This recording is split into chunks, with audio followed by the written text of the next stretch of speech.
Hello, everyone.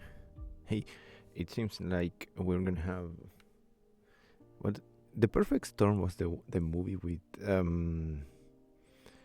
what's his name? That guy that he's in every movie. I keep when I think about perfect storms, I think about the rain and like I don't live in the ocean, but I think that perfect storm movie was about a storm that happened in the ocean, right? But whatever. Welcome everyone to another week of comic books with me, your friend Carlz, with um relatively good voice, I would say, overall in general. I can complain, but I do have like a weird state of throat, if you can call it like that. But fuck it. I hope some of you handful of people that listen to me have listened to my Supergirl episode. Now that the movie just came and went, right? Like nobody cares about it anymore. It was like nothing, unless until they sort of start announcing some new stuff. I even feel like Supergirl's bad performance affected a little bit the campaign and the publicity they have been doing for Lanterns. I think that is the next DC Universe movie or show, right? It's like I don't know. After Superman, everybody was pissed about this. The Green Lantern, then Supergirl flunked, and like I don't know, man. But fuck it. Let's not focus on the negative and let's try to focus on the positive, which is more comics, of course, from a critical point of view. News wise, I always take a peek at it. There's a bunch of previews for Spider-Man 1000. It's really I don't know. Why are they releasing so many previews? It's just too much, I think. And also I wanted to talk in like not so much, but it was an idea to talk about the absolute titles this week, but I decided to have like a brief respite of talking about the absolute titles because I will go straight to it. This week's comic books. I wanted to talk a little bit about Armageddon. I think it's finally time, even though this is just Armageddon issue number 2. It's still in the setup stage, and that is one of the things that I wanted to talk about. I feel like they already did the setup stage. To me, the setup stage in an event is like those first 2 or 3 issues where just a couple of big things happen. Like, I don't know, someone dies or like someone conquers something, like that shit. In the case of Armageddon, that shit was the whole previously Doctor Doom end of the event. Everything that led to this between Captain America, the Red Hulk, and everything that led to this. Now, it's kind of curious that they're bringing Iron Man into it, and this showed me one thing that I've been saying for the past like 6-7 months since the All In initiative at DC. If they're bringing Iron Man now, they should have had the main Iron Man book lead to it. It is just number 2, so it might have more of an incidence later. But the first story arc of the latest Iron Man volume was all about the inventors and him rescuing the smart people, But it doesn't looks or feels directly related to Armageddon, and I think between what DC has been doing in a really subtle way, it has spoiled me a little bit. I've talked about how the certain universes in DC they have made this editorial choice to make them semi-directly or indirectly related. And this is a funny thing, because you don't need to make everything related to one book, and like that would be boring, or like that would be too over encompassing. But DC, as they prepared the Bad Seeds event in Batman, they really did plant the seeds, no pun intended, that is gonna lead to that event in so many of the books, starting way before Poison Ivy, Batwoman, Batman, like all of them, but not all of them, and that's the trick. Because I mentioned once how Batgirl, Cassandra Cain's book, was doing another thing, But since you create this really kind of like friendly world, if you can call it like that, or like cooperative, if they bring her later into that, it won't feel that strange. But if we go back to Armageddon, we see Captain Marvel, we see Iron Man, and these are characters that are doing different things in their own separate books. Captain Marvel, for example, is having a whole story arc about her past again, and secrets from the past or whatever. Like their run as the Avengers chief, basically, Captain Marvel, ended so abruptly. Like, I don't know, man. As I said, I don't think it's necessary for everything to be connected, but it gives you that sort of comparison, and it takes a little bit of the event's edge. So now, as I said, this is issue number 2, and you are like, okay, this is still the setup stage. And funny enough, as the big setup happened before, the setup stage feels low. And the big topic in Armageddon comes from the liberation of Latveria, and comes with this whole not so subtle criticism or commentary on American politics, since the Red Hulk is kind of like conquering Latveria for his America. But that's the problem. That makes you think how not so much edge it has.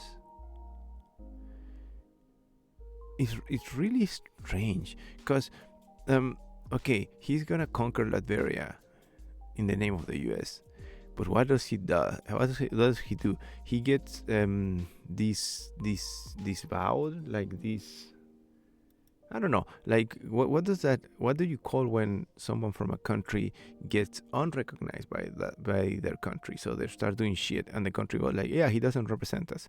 So he creates like a new type of America, which is so strange. It seems like, as an event and as a commentary, the book keeps tiptoeing around the politics of it, and I think that is its biggest weakness. Like that lack of capacity of going all out, that lack of capacity of embracing the social and political criticism that it's supposed to have. But anyways, in the end, Armageddon has been warm at best. You are more looking forward to what happens later, or what is happening in parallel ways. But in the event itself, like the setup before with the fall of Latveria, seemed to be much, much more interesting. Now, if they're bringing more characters to it and giving it more nuances, it could get more entertaining. But by now, I keep like almost no hope for them to go to the extremes, the commentary extremes, that this idea would be worth. Honestly, Honestly, it's like, come on. They should have gone way more hardcore. But okay, next. This is a quick update on Batwoman by Greg Rucka and artist Danny. I said that it's supposed to be holding a really strong secret. You know, the reason to why Kate Kane went so. What is the word when you go like in a killing spree? Basically, there's a big mystery, and it's supposed to be revealed in this final issue of this current story arc. And I don't know. I read it in the press release, right? That supposedly Alice, Kate's sister, was supposed to be kind of like a herald of Darkseid, which is so strange because I really didn't see that until issue 5. I don't know if that's good or if that's bad. Maybe it's just me that I'm dumb, but I didn't see that in the book until issue 5. To me it felt like it was all a big setup. It just felt like that until now, and now that they're telling me that this is the end of the story arc, it feels kind of strange. Like, oh, this is what we wanted to do since the beginning, and I'm like, man, I didn't see it. And that to me it feels like frustrating. I've said that I like Greg Rucka and I like his stories and everything, but sometimes I'm gonna talk honestly, like from the perspective of someone of I don't think of myself as a smart person, but I don't think myself as a dumb person. But I feel like sometimes people write with so much misdirection for the sake of being mysterious, maybe for the sake of creating tension. I don't know. But sometimes I think people go way too overboard with the misdirection, and you end up missing the important parts. As I read the first 4 issues of Batwoman, I kept expecting to have some sort of more emotionally focused conflict, since Kate's father was clearly distraught by what she was doing, and we didn't really hear Kate say anything mostly in the most we didn't hear Kate talk much during the first story arc. But whatever, it's ending, and you know what endings basically mean is like very big events that needs to be addressed, and they are springboarding for more stuff. We'll see. I still like it, but as I said, I feel like I was a little bit misled, and I wasn't given all the elements that I was looking for. But it's still good. Batwoman. The end of the first story arc. Next. So continuing with Armageddon in a way, this is also like a small commentary. It's not directly related to the main book, but without going too much into spoilers, basically Captain America, after the fall of Latveria, he's now in a coma. So I'm trying to not spoil too much, but let's say he is yeah, you can say without spoiler, where basically he's in a coma, so his consciousness is in limbo, where he has been recruited by Doctor Doom, who is also supposed to be dead, and they are fighting. The more I say it, the more ridiculous it sounds, but it's actually really fun. So Doctor Doom is organizing revolution against Mephisto in hell. So he recruits the consciousness of Captain America to fight for freedom in hell. That's a fun premise.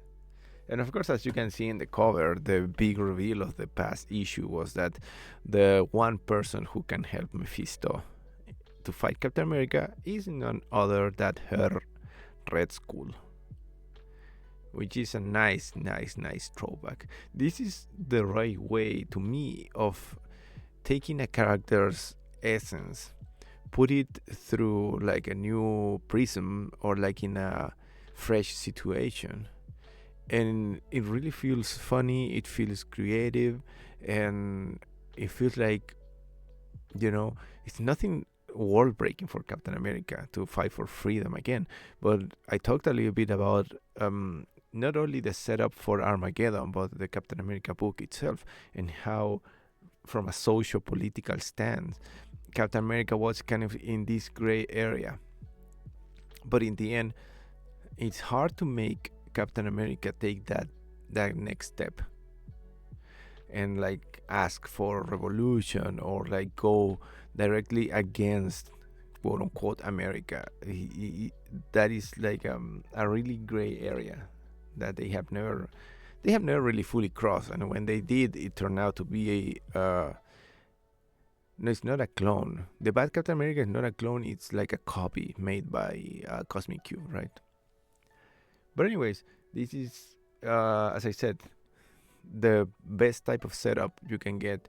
It's the same character, it's fighting for something that is so character ingrained, like not breaking any kind of like standard, but it's just a fun setup, awesome art, and hopefully it will be linked to Armageddon in some ways. It's Captain America. So this one, sometimes when something's that good, you just need to relay the information of the main plot, and it should be fun by itself. It should be self-explanatory how fun that is. Captain America. Next. So this is my book of the week in a really strange way. Dark Knights of Steel. This is Dark Knights of Steel 2, written by Tom Taylor and illustrated by Otto Schmidt. It's probably one of the most popular Elseworlds from the past 5 years. It's basically, for the ones who don't know, it's the DC universe in a fantasy slash epic setting. I'm not gonna spoil the first one, but let's say some characters get a little bit shuffled. The big thing that it is a spoiler, but it's been long enough. It's like Superman and Batman are like half brothers. So we have a really strange setting. I'm not the biggest fan of Dark Knights of Steel. When it began, it was fun and it was engaging to see the versions of all the DC characters come into this fantasy setting. And the interesting thing to me was that they all seem to fit. The backstories and new settings they created in this fantasy kind of world seem to fit perfect. Royalty was supposed to be royalty. They had that cruelty that people kind of like now, after Game of Thrones and that shit, is that cruelty that people associate with these settings. It was I don't want to say offensive, but it was violent, it was serious, it was intense. And as I said, what I liked the most was how every new character seems to fit in the setting. Making wizards, knights, dragons. It seemed to fit. But as the story kind of like began to grow and grow, I kind of got desensitized to that. It felt like every couple of issues they would bring a new character, so you would get this fun of seeing them in this setting, but not necessarily having a real effect in the story. Like, the story wasn't what kept me coming back. More of it on the art and the concept itself. But anyways, one of the things that I like about this book and that DC has done very well, they have organized their Elseworld titles like very well. It's really clean.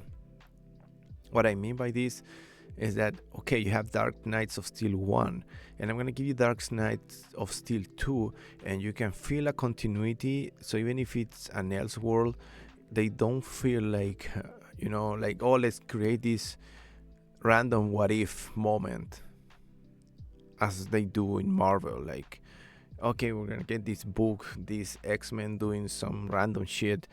Like now they have that one, and the X-Men in Australia, and like sometimes as a consumer you get and as a reader you get even a little bit confused, and it's like, is this an Elseworld? Is this parallel? Sometimes they put the little note at the bottom. It's like, this happened during X-Men issue 10 from 1995, and like, fuck, man, like I don't remember that shit.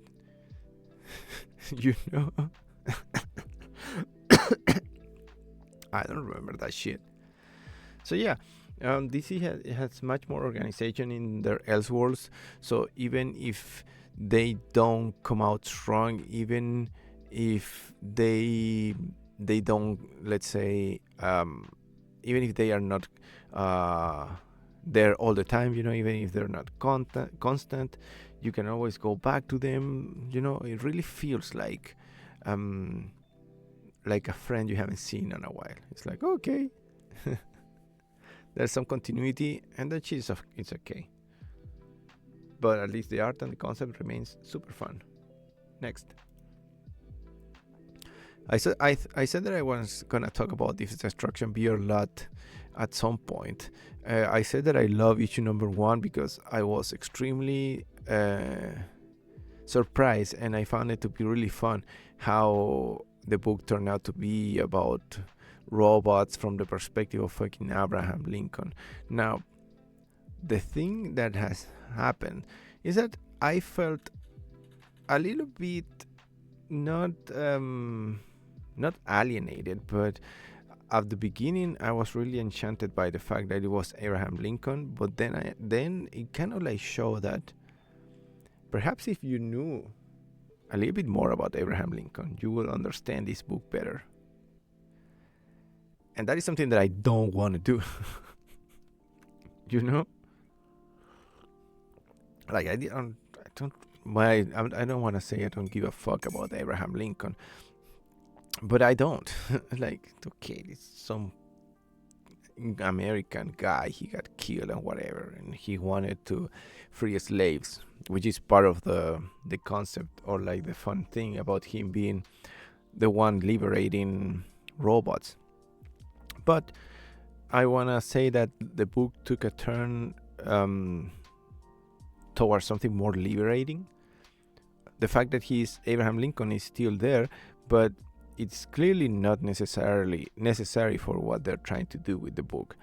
It's going towards thriller, it's going towards comedy. It's like the setup is great. This book has been so fun and so entertaining. The characters are funny, even though they're robots. The fact that they keep making fun of Abraham Lincoln by treating him like Abraham Lincoln, even though he's a robot. So this is a book full of potential. My amazement from the setup remains.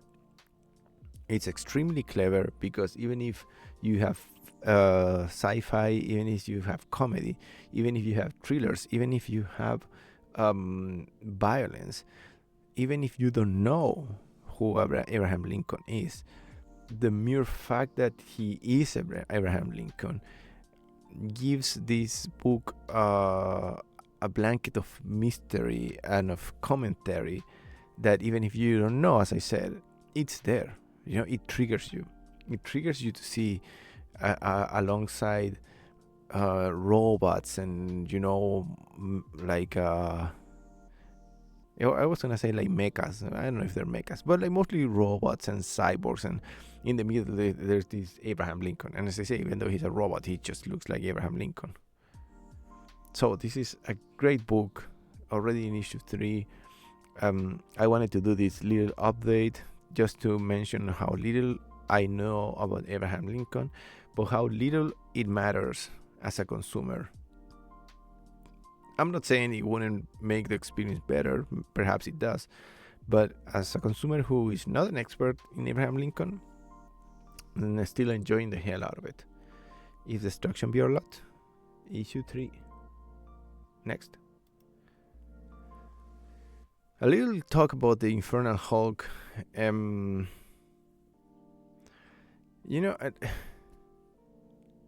It's hard when you like something but you feel like it should have gone in a different way.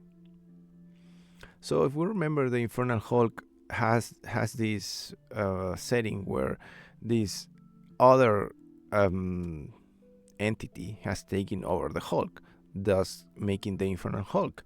But we go back to this really mysterious, right by now, by issue number 9, we get into the classic commentary where we have Bruce Banner, who was freed of the Hulk, going to get the Hulk and having again this classic setup, commentary, rule, whatever you want, in which the Hulk and Bruce Banner are one and the same. You know? It's like, I don't want to call it like that because it sounds a little bit rough, but a little bit manipulative, because we see Banner being free of the Hulk once more because it had happened before, and then we're immediately brought back to the idea of him and the Hulk needing each other and them being representations of a same person in a sort of like identity, or the essence of a person. What is the essence of a person? I don't know. It just turned me off. That I think that is what I'm saying. It just turned me off. I thought it was gonna be a little bit more open.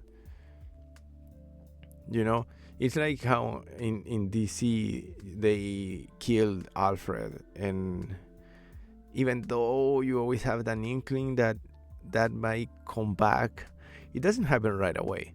So I'm not saying that I wanted the Hulk and Bruce Banner to be different entities for a longer time, but it would have been a more creative outlet, and it would have made it more exciting.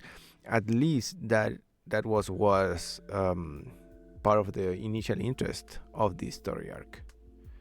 Hey, they're finally free of each other. What does that mean? Apparently it just means that they need to get back together. Still, it's fun. The Infernal Hulk. Next.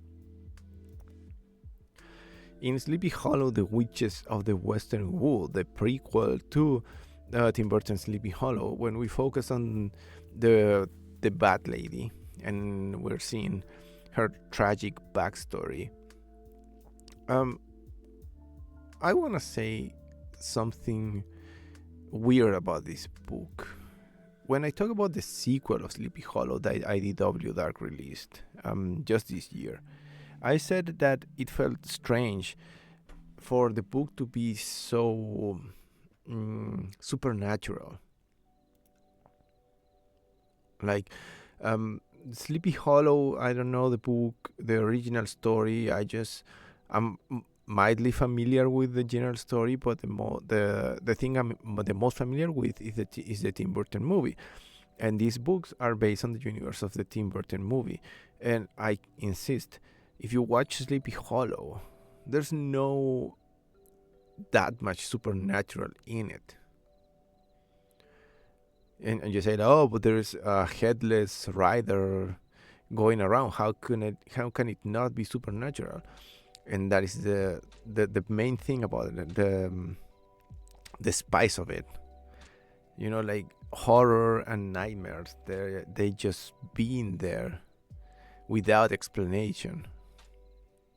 That is part of what it makes it engaging and interesting. And like, why is a headless rider going around there? Because he desires vengeance. It's like vengeance is so strong that he's capable of cheating death. He's poetic, he's emotionally strong, but the more you start explaining that, the less impact it gets. That it was a contract and witches and powers and everything. So I have mixed feelings about both the sequel and now the prequel to Sleepy Hollow. There's a strength in this prequel in the sense that the main body in the movie, the lady, I keep forgetting her name. In the context of the movie, she seems a little bit like just a bad guy. As I said, the movie doesn't take that much effort into explaining things, so everything feels more like a nightmare of a fable, like something like that. It feels more like that, and it works. But in that context, the bad guy gets a little bit cartoonish. So this book kind of fills that void a little bit of making the character more into a complex character, just as the as Dynamite Disney villain books have been doing for many of the villains they have tackled. Not Gaston though, even though it's been fun. So it's a mixed bag. It's good that they make a character more like a character, but it's not that good that they create or they focus so much on creating a world that on the big in the big picture, me personally, having a more complex and elaborate world for Sleepy Hollow doesn't add anything to the movie, or doesn't add too much to my experience or my liking of the franchise. So put it there in the middle, half and half, but still interesting, and the art is beautiful. I think that one is from Luana Becchio, right? That cover, yeah. Luana Becchio it's one interesting creator. I think I should talk about some of her books at some point, because Lovesick is quite a thing. But anyways, maybe one day we'll get to her next. Superman Unlimited has us doing a really tiny but big thing. As this Reign of the Superboy story arc that again has been happening throughout many of the books of the Superman books. Again, a callback to the beginning of the episode that I was mentioning how DC was really good at doing this.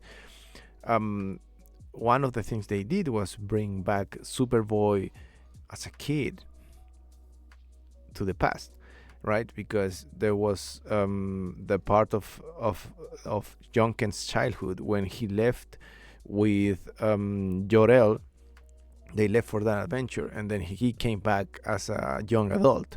So they missed that whole part, and there was always this mystery that wasn't really never fully explained of what happened to John Kent during those years. And we knew that he had some traumatic experiences and some traumatic events. Okay, so he comes back with that baggage, and he comes back right at that moment. He comes back as a kid right after traumatic events. And now they do this really awesome, emotional, and obviously necessary thing that is making him face Damian Wayne. They were the Super Sons, they were best friends. And before John Kent left, there was always this drift between them where Damian was the broken child. that had the rough upbringing. He was the son of the Dark Knight, and he had this such traumatic backstory.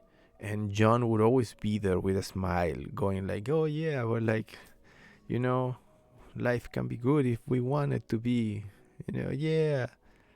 But now he comes back and he's as jaded as Damien. This is really face to face that all of us who enjoy that relationship, all of us that have enjoyed these characters, Damien and John, count me as one of those. This is the encounter that we've been waiting for. Hopefully, Dan Slott gives this encounter justice. Now they are both kids. They are kind of like in the same wavelength. They're both. I wanted to say broken. In a way they are, but in a way we all are. But anyways, looking forward to see the John and Damien come together again and facing their problems together. Because their friendship was so beautiful, so loving. Because Damien is that character that is always on edge, but he always bounces back from whomever is in front of him, be it Dick Grayson, be it Bruce, or be it John Kent. So I'm looking forward to this encounter, among them in Superman Unlimited. Next, last and least, I was talking about the DC's Elseworlds and how they do it better. Marvel has been releasing a whole miniseries of what ifs. They love that shit. I'm not too keen on it. I don't think they really. I don't think they often or generally nailed it. I think Marvel's what ifs are just, how can you say it, like just experiments, just brief momentary experiments of concepts that they want to bounce around. What did Spider-Man begin as a what if? I don't know, but you can basically consider all of these what ifs as little tastes, like they are seeing how well people receive these concepts. Maybe they can become their own thing. So in this what if Jessica Jones was bitten by the radioactive spider that made Spider-Man? Why am I recommending this one and not other what ifs? Considering we have enough spider people, considering as I said, the what if books are not necessarily like a big deal, considering that I don't like most of them, or I never felt too much like strongly for any of them. I'm considering this one because I love Jessica Jones. This is a great character, and despite the fact that we have millions and millions of spider people, and yet more to come, I don't think I've ever seen one that behaves, acts, or have the backstory of Jessica Jones. Of course, you can argue that among the millions of spider people that already exist, there must have been Spider Jessica. I don't know how they're gonna call her, but we haven't actually read about her. We haven't actually seen her. So it's just the extra ingredient of creativity that you're really looking for in a what if book. An interesting character, really seeing them in a different light, but bringing all their backstory and all their flair to it. So, as I said, what ifs in Marvel are basically random one shots to try to test new characters. So it doesn't have to be that big of a deal, and it doesn't have to be, that it won't take that much of your time. It's just a curiosity thing. But in this case, the mix they have chosen seems interesting enough for me. What if Jessica Jones? What if they should call it like more like, because the book is called What If Jessica Jones, right? But the what if is, what if Jessica Jones was beaten by the radioactive spider? It should be called like that, don't it? You know, would it be too dumb? Like, oh, you need to be explain the whole thing, and also you have like the title on the side. I don't know, man. Like, fuck it, whatever. It's not that important. And that is the week for comic books for this week. I hope you all find something you like. I hope Armageddon gets edgier. I hope you guys get to read the awesome books that we've been having. If you did like Supergirl, go dig into whatever Tom King is doing. He's doing great in Wonder Woman. Get more of the absolute titles. There's always something. Ninja Turtles' mom came back.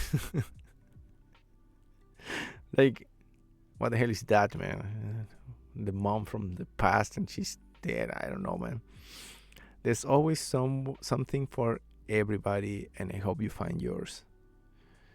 And since we're gonna have like the biggest rainstorms in the last 100 years, if you don't see me next week, it's probably because I'm washed ashore in the ocean.